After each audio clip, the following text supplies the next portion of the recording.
이름으로 기도합니다. 아멘. 오늘 사도신경 두 번째 시간입니다. 제가 사도신경 강의를 오늘 마무리하려고 했는데 그렇게 안 될 것 같아요. 좀 더 길어질 수 있을 것 같다라는 생각이 들었습니다. 두 번째 시간인데 우리 먼저 지난 시간에 나누었던 우리 신앙 고백의 의미들을 간단하게 기억해 보겠습니다. 학자들마다 이 사도신경의 구조를 나누는 것이 다른데 저는 이렇게 세 가지로 나눈다고 했죠. 첫 번째 성부, 성자, 성령 삼위일체. 그리고 두 번째는 거룩한 공교회와 성도의 교제로 대표되는 교회에 대한 고백이 있고, 세 번째는 죄사함과 몸의 부활, 영생을 믿는 성도들에 대한 고백으로 이 사도신경의 구조가 되어 있다라고 저는 이렇게 세 가지로 나누는 분들의 견해를 따르는 편입니다. 뭐 중요하진 않고요. 뭐 몇 가지로 나누는 건 중요하지 않고 이런 고백을 한다라는 큰 틀을 이해하시면 좋겠습니다.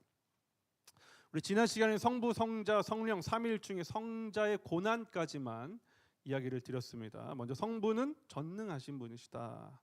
전능하다는 말은 무능과 반대되고 또로 제한적이다라는 말과 다르다라고 말씀을 드렸습니다. 이 전능하신 하나님께서 천지를 창조하셨고 저와 여러분의 인생도 이끌어가고 계신다라는 겁니다. 그러나 이 전능과 천지 창조는 성부 하나님 혼자 하신 게 아니라 성자와 성령께서도 동일하게 전능하시며 천지를 창조하실 때 함께 하셨다라는 것도 우리가 반드시 기억해야 할 내용입니다. 그리고 이 성자 예수께서 성부의 의지에 따라서 이 땅에 내려오셨죠. 마리아라는 한 여자의 몸을 빌려서, 배를 빌려서 피조물인 아기 인간의 몸으로 이 땅으로 오셨습니다. 그리고 잉태되셨을 때에 마리아의 남편이었던 요셉과의 육체적 관계없이 오직 성령의 능력으로 잉태되셨습니다. 인간의 몸으로 오신 것은 영원한 제물이 되기 위해서 저와 여러분을 대신한, 누구를 대신하리요? 나를 위해서. 자, 따라서 나를 위해서. 그 누구를 위해서 오신 거예요? 나를 위해서 오신 거예요. 내 죄를 대신 지기 위해서. 대속이라고 말하죠. 대속하기 위해서 이 땅에 인간의 몸으로 오신 겁니다. 왜요? 제물은 육체가 필요하기 때문이에요. 그러나 인간의 모든 죄를 담당하기 위해서는 죄가 있으시면 안 됐기 때문에 남자와의 관계를 통해서가 아니라 성령을 통하여서 이 땅에 오시게 된 겁니다. 예수님은 보통의 인간들과 똑같이 여인의 뱃속에서 보내야 할 시간을 다 보내고 9개월에서 10개월 정도 시간을 다 보내시고 이 세상의 모습을 드러내셨죠. 그것을 기념하는 것이 이제 또 우리의 성탄절입니다. 우리 잘 먹고 잘 살자, 재밌게 놀자, 선물 주고받자, 들떠보자 하는 게 성탄절이 아니라 그 예수님을 기억하는 게 바로 성탄절이고, 또 다시 오실 예수님을 기다리는 것이 대림절. 그래서 오늘 이 기간이 바로 이 성탄절과 대림절의 기간입니다. 예수님의 육신은요, 눈으로 보고 또 손으로 만질 수 있는 육체였습니다.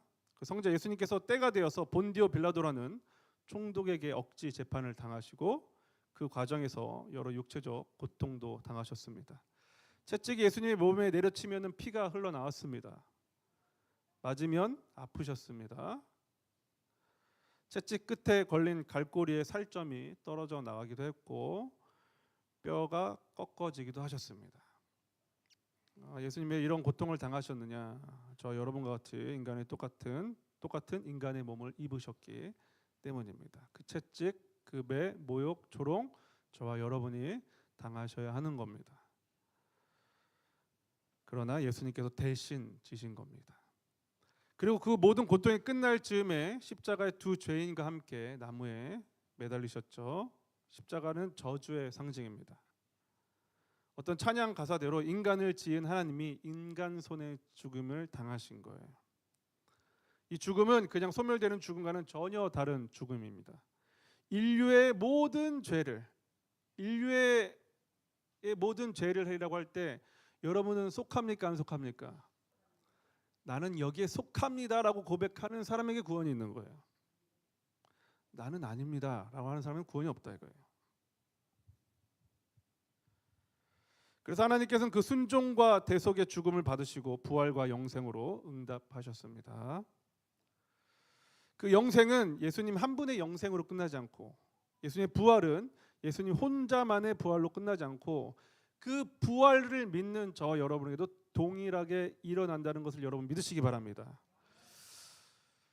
자, 이것이 바로 지난 시간까지 함께 나눈 내용이었습니다. 이제 두 번째 시간 나머지 부분들을 살펴보겠는데, 오늘은 장사된 지 사흘 만에 죽은 자 가운데서 다시 살아나셨으며, 이 부분에서 장사된 지만 가지고 이야기할게요. 장사되었다, 이거. 자, 여러분 간혹 죽은 사람들 가운데서 살아난 사람들이 있다는 뉴스들을 보곤 하죠. 그것이 뭐 의료진의 착오인지 혹은 뭐 기적인지 뭐 우리는 정확히 알 수 없습니다만, 분명한 것은 그들이 죽었다가 살아났다고 하더라도 다시 죽게 된다는 거예요. 그건 임시적인 생명 연장에 불과합니다. 결국은 다시 죽게 됩니다. 흙에서 왔으니 흙으로 돌아가야 합니다. 그것이 산 사람이 마땅히 예정된 운명입니다. 우리 옆에 계신 분들께 이렇게 알려주세요. 모르시는 것 같아가지고. 흙으로 돌아갈 겁니다. 시작. 딱 보니까 흙같이 생겼잖아요. 그러니까 이 땅에 한번 태어난 사람들은 뭘 한번 해야 돼요? 반드시 죽을 때 뭘 합니까? 장례식 하죠. 장사 지냈다 말하죠. 다시 한번 알려주세요. 곧 장례식 치러야 됩니다. 시작. 곧 장례식 치러야 됩니다. 진짜라니까요. 당신 덕분에 육개장 한 그릇 먹습니다. 시작. 기분 나빠할 게 아니라 진짜라니까요. 제 예언이 100% 맞아 떨어질 겁니다. 저 되게 대단한 예언 능력을 갖고 있거든요.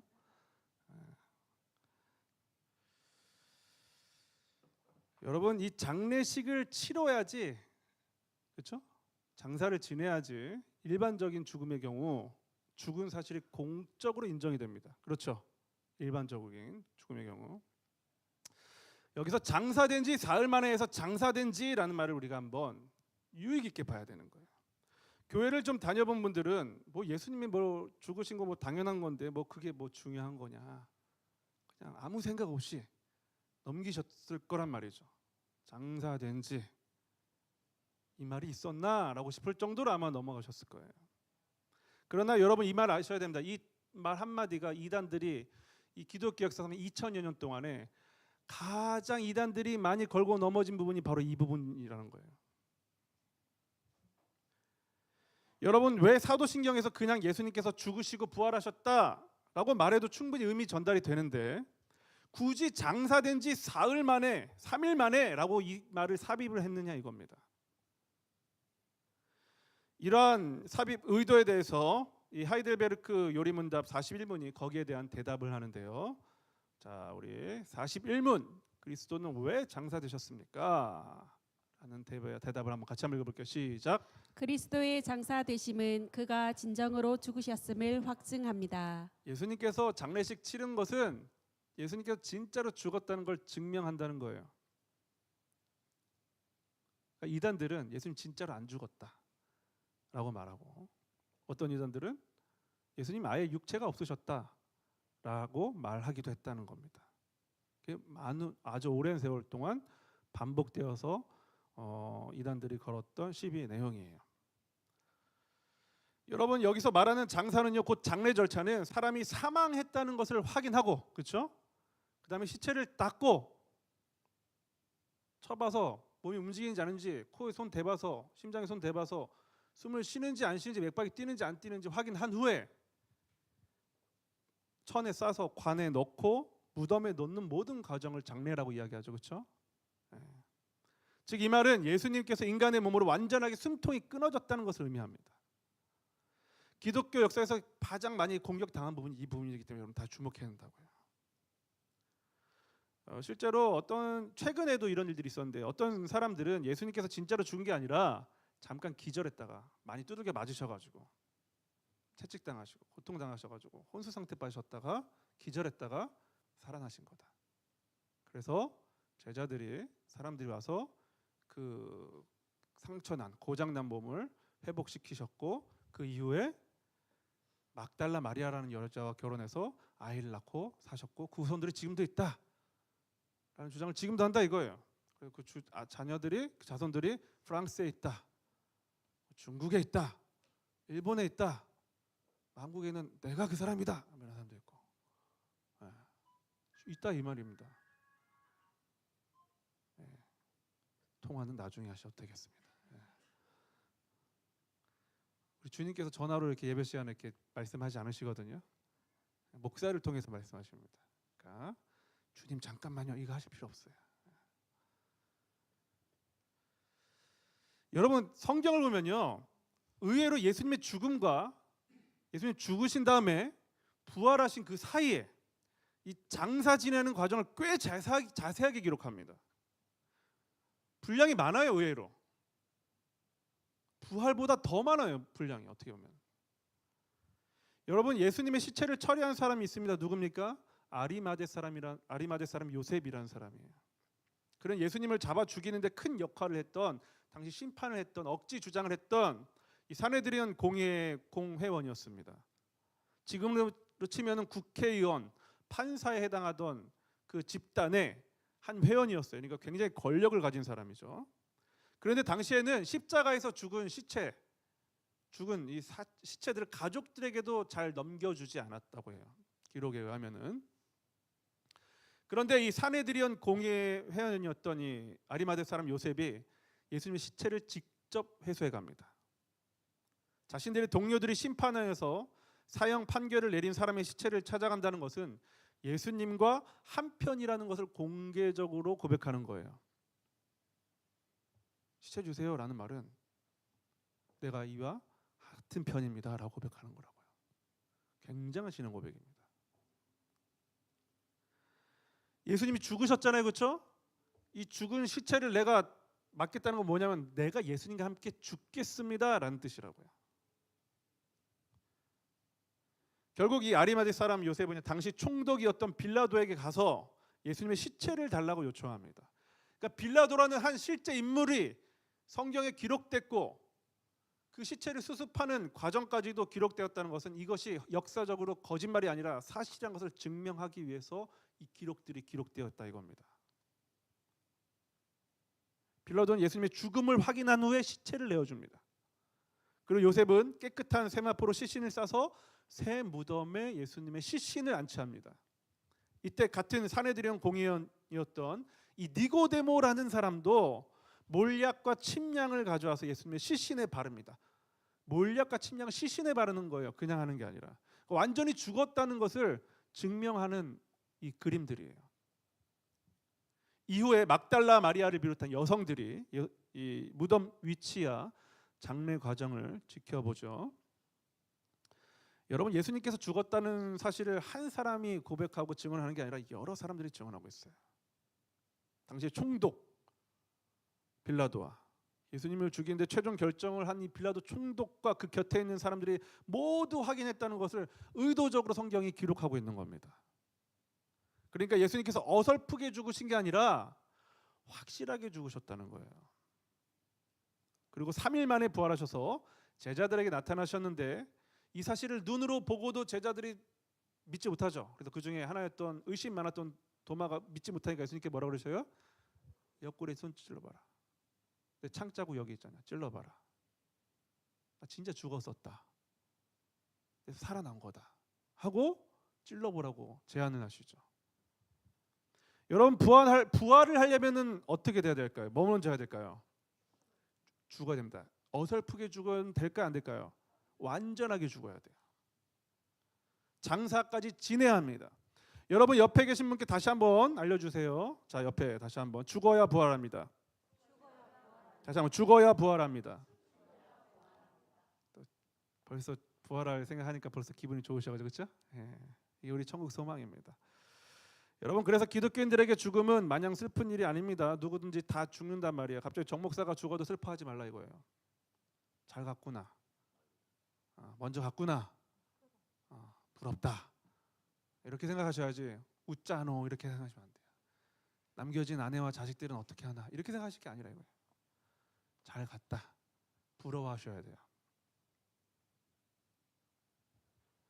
여러분이 누구든지 다 죽는단 말입니다. 살고 싶어도 죽고 죽고 싶어도 죽고 죽지 못해 살아도 죽는단 말이에요. 그래서 인간의 삶이란 뭐예요? 장사, 곧 장래를 치르기 위한 과정으로 가는 것입니다. 여러분, 장래를 화려하게 치르면 뭐 할까요? 여러분, 잘 먹고 잘 사는 목적이 꽃가마 타는 겁니까? 열심히 돈 버는 목적이 있을 거 아니에요. 꽃가마 타려고 그러시는 거예요? 수의를 멋진 비싼 수의 입으시려고 그러는 겁니까? 샤넬 막 이런 거? 나는 그래도 여기 사는 동안 못 입었으니까 죽을 때 샤넬 마크 하나 받고 죽어야지. 그런 거예요? 여러분, 많은 사람들이 여러분의 장례식에 모여서 애통해 주기를 원하십니까? 죄송하지만 여러분은 죽으실 때 여러분 위해서 애통하며 1시간 이상 울어줄 사람은 가족 외에는 거의 없다고 보시면 됩니다. 여러분의 죽음이라면 또 기분 되게 나빠하시니까 제 죽음으로 이야기를 할게요. 제가 죽는다고 해서 저를 위해서 장례식장에서 1시간 이상 울어주실 분 여기 계십니까? 한 5분 울면 많이 우는 거예요. 별로 기분이 좋진 않네요. 1시간 이상 울어줄 사람이 없다 그러니까. 여러분, 저를 위해서 일주일 이상 장례식장에서 장례식 끝난 뒤에 또 일주일 이상 집에서 애통하면서 막 울어줄 분이 계십니까? 고개는 왜 숙이십니까? 여러분, 일주일만이라도 저를 기억해 주신다면 그래도 꽤 괜찮은 인생이지 않겠어요? 대부분 장례식장에 오가는 사람들 중에 사진 앞에서 간단하게 헌화하고 묵념한 후에 육개장 한 그릇 먹고 웃으면서 집으로 돌아간다 이거예요. 그래서 성도의 삶이란 무엇이냐? 예수님 믿는 사람들의 삶이란 무엇이냐? 우리가 그렇게 그동안 붙잡고 살던 가치, 집착하던 힘과 돈, 건강 등을 다 하나님께 맡기고 사는 연습을 하는 겁니다. 그것 내 것 아닙니다. 그거 그렇게 중요하지 않습니다. 라고 고백하면서 사는 거라고요. 기독교인의 삶이란 죽음, 곧 예수님께서 열어놓으신 영원한 생명의 문으로 들어가는 관문이에요. 길이에요. 저 문으로 나가면은 집으로 가듯이 죽음이라는 문을 통과하면은 예수님을 더 가까이 만나는 문이라 이겁니다. 와 이러잖아요. 바로 듣고 와 쟤는 벌써 깨달았어. 주안이는 저런 신앙 고백이 있어야 돼요. 그리고 그 길 가운데 저 길을 가는 길 가운데 사는 동안 지은 죄를 모두 담당하시고 해결하신 예수님을 기리며 살아가는 게 성도의 삶이라 이거예요. 옆에서 가는 동안에 기웃기웃거리지 마세요. 아 저게 좋은데 저거 가지고 싶은데.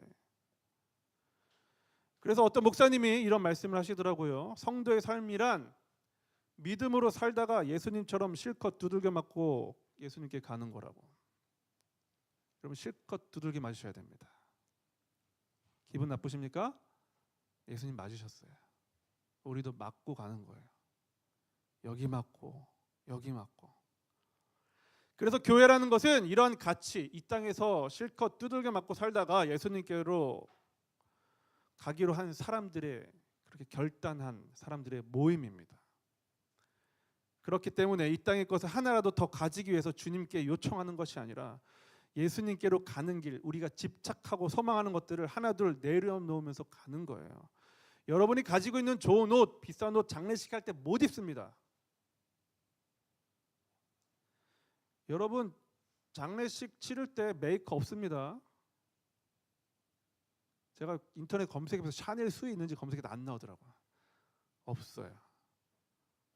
거의 장례식장에서 해주는 거 해야 돼요. 그냥. 여러분 사는 게 힘들지 않습니까? 힘들어 죽겠지 않아요? 그게 맞는 거예요. 잘 살고 있는 겁니다.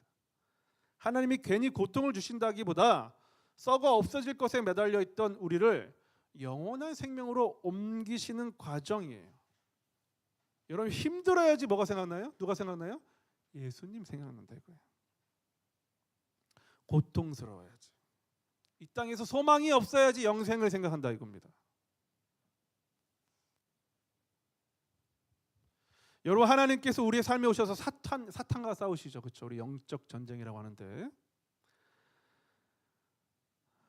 여러분 사탄이 같은 편 하려고 하는 대상이 누굴까요? 사탄이 지배하고 같은 편 하려고 하는 사람이 누구예요? 나예요, 나. 그럼 하나님이 누구랑 싸웁니까? 나하고. 누구랑 싸운다고요? 나. 더 정확히 이야기하면 나의 옛사람과 싸운다 이거예요. 나의 옛사람을 완전히 죽이시기 위해서 싸우신다 이거 하나님께서. 그러니까 그 싸움 우리가 하나님과 싸워서 이길 수 있습니까 없습니까? 절대 못 이깁니다.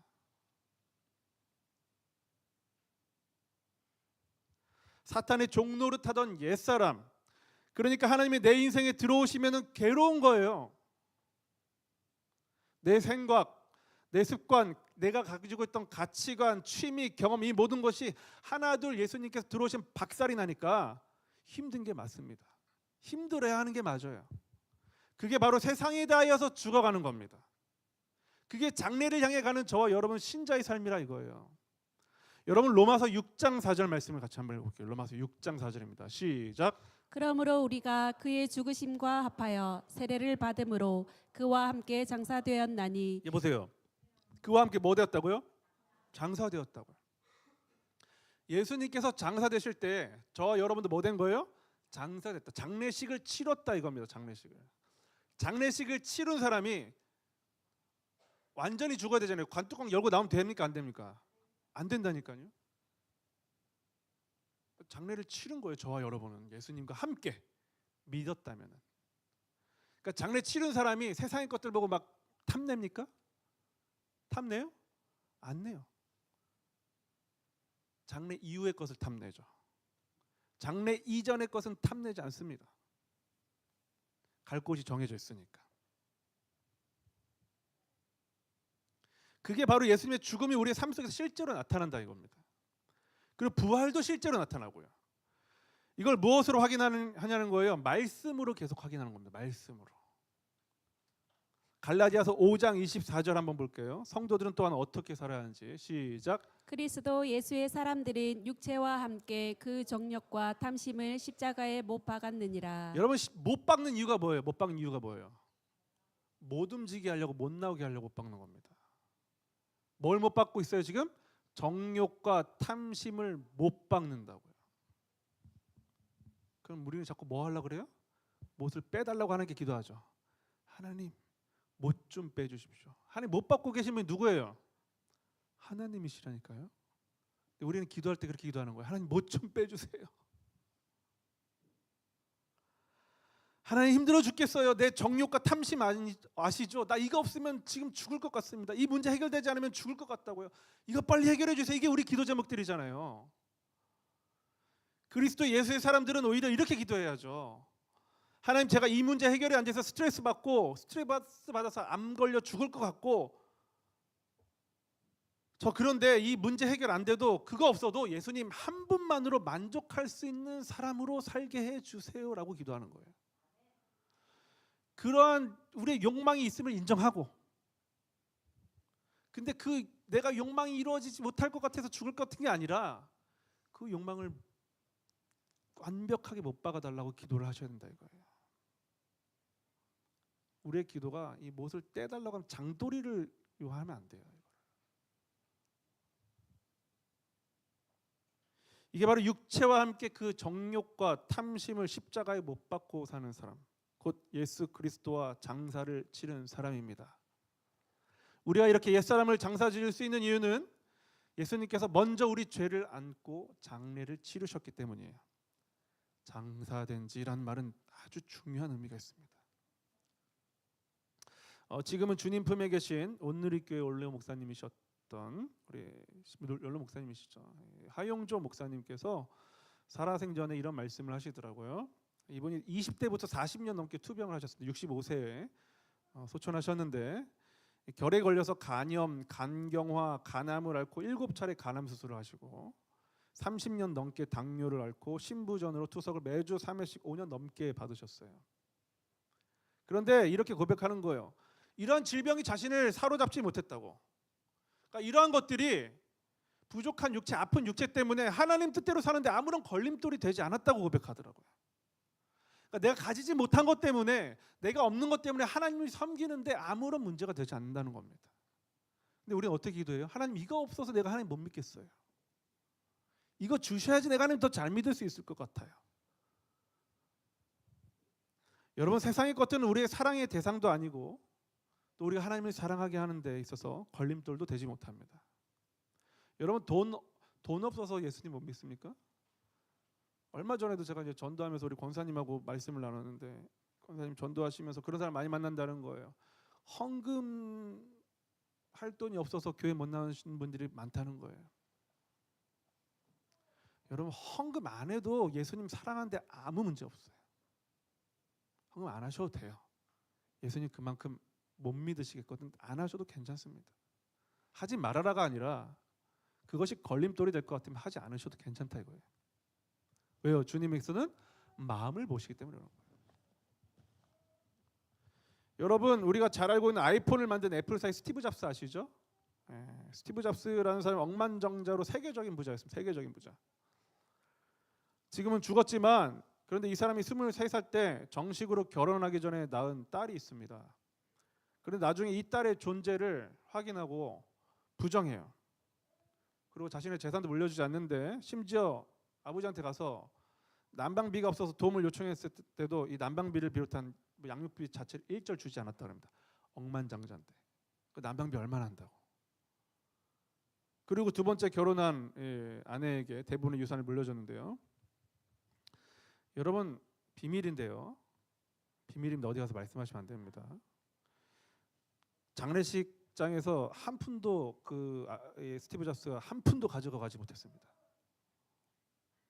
벌어놓은 돈 한 푼도 가지고 가지 못했어요. 딴 데 가서 얘기하시면 안 돼요. 예언 하나 하겠습니다. 여러분도 못 가져갑니다. 속으로 그럴 줄 알고 내가 돈이 없지 이렇게.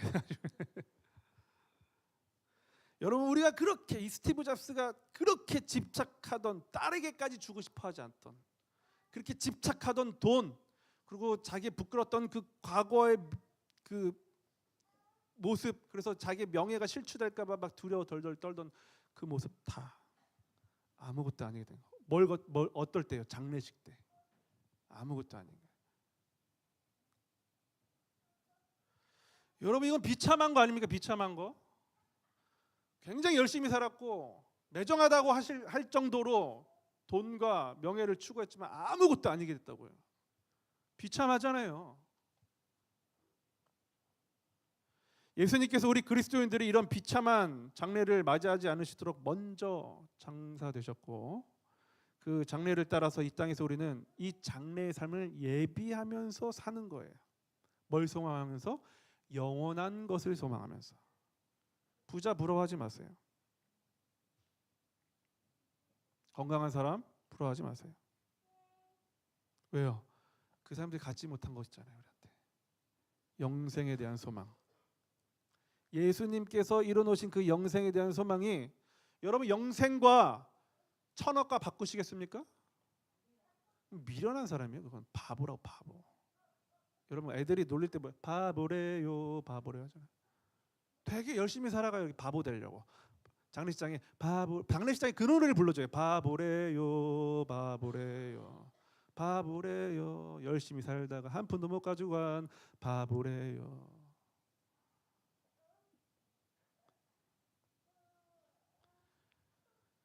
이것이 바로 우리 그리스도인들의 대림절을 맞아서 가져야 할 자세이며 다시 오실 예수님을 기다리며 소망해야 할 마음입니다.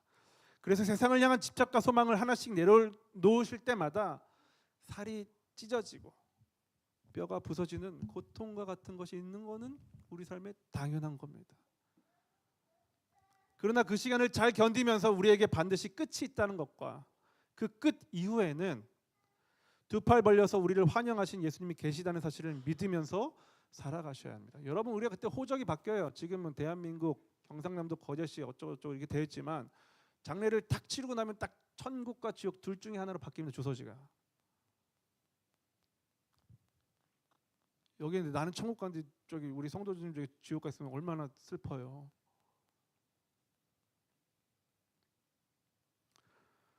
오늘 우리는 장사된지라는 말, 이 장세됐다라는 이 고백 안에 이 고백을 통하여서 인생이 결국은 장례식장으로 걸어가는 길임을 다시 보고 있습니다.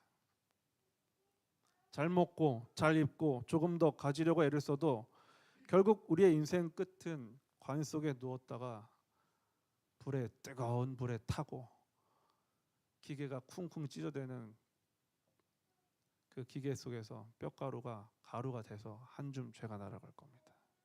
제가 저희 외할아버지 돌아가시고 나서 정말 한 줌 죄가 돼서 그 탁불이 예전이니까 이렇게 어디다 흙 뿌려주던데 정확히가 안 나요. 어릴 때라 가지고. 근데 딱 어릴 때 6학년 때였는데도 정확히 기억나요. 그거는 허망하다. 인생이 허망하다. 슉 바람이 쑥 날아가더라고요.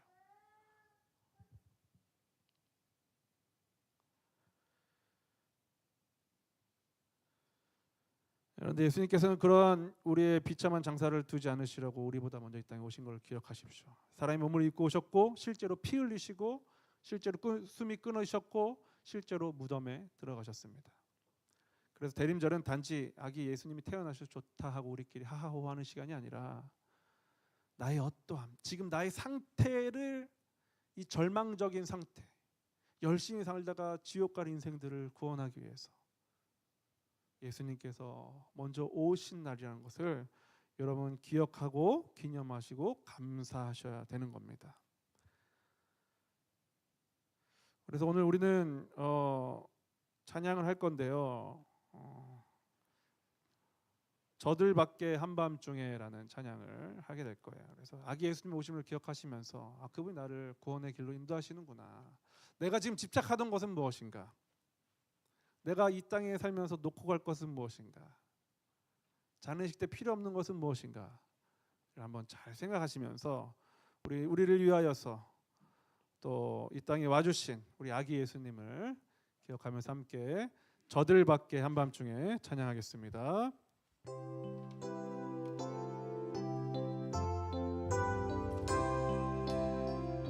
저들밖에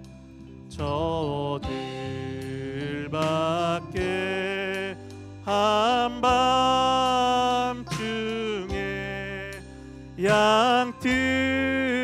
양틈에 자던 목자들 천사들이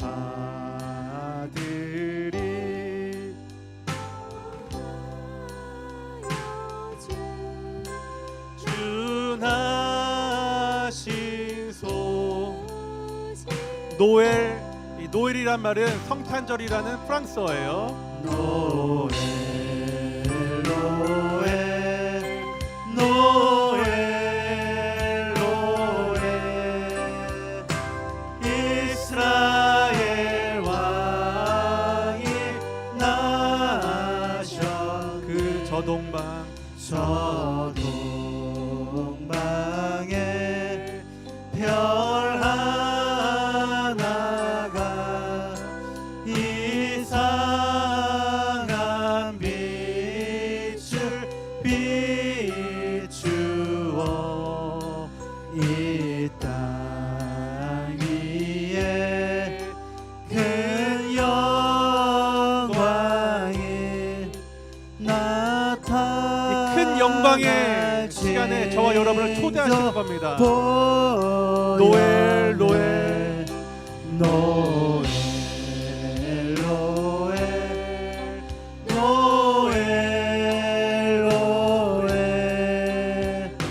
이스라엘 왕이 나셔. 그 한 별이 베들레헴 향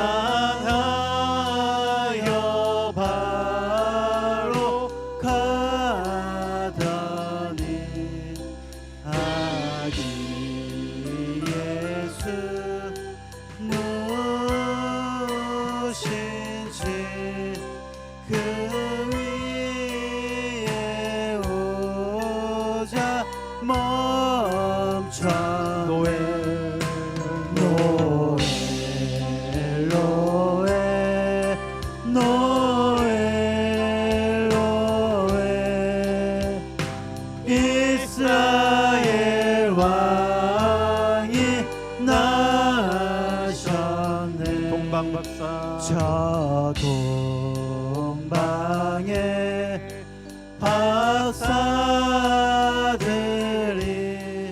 새아기 보고 절하고 그 보배하 다 열어 세 가지 예물 드렸네. 세 가지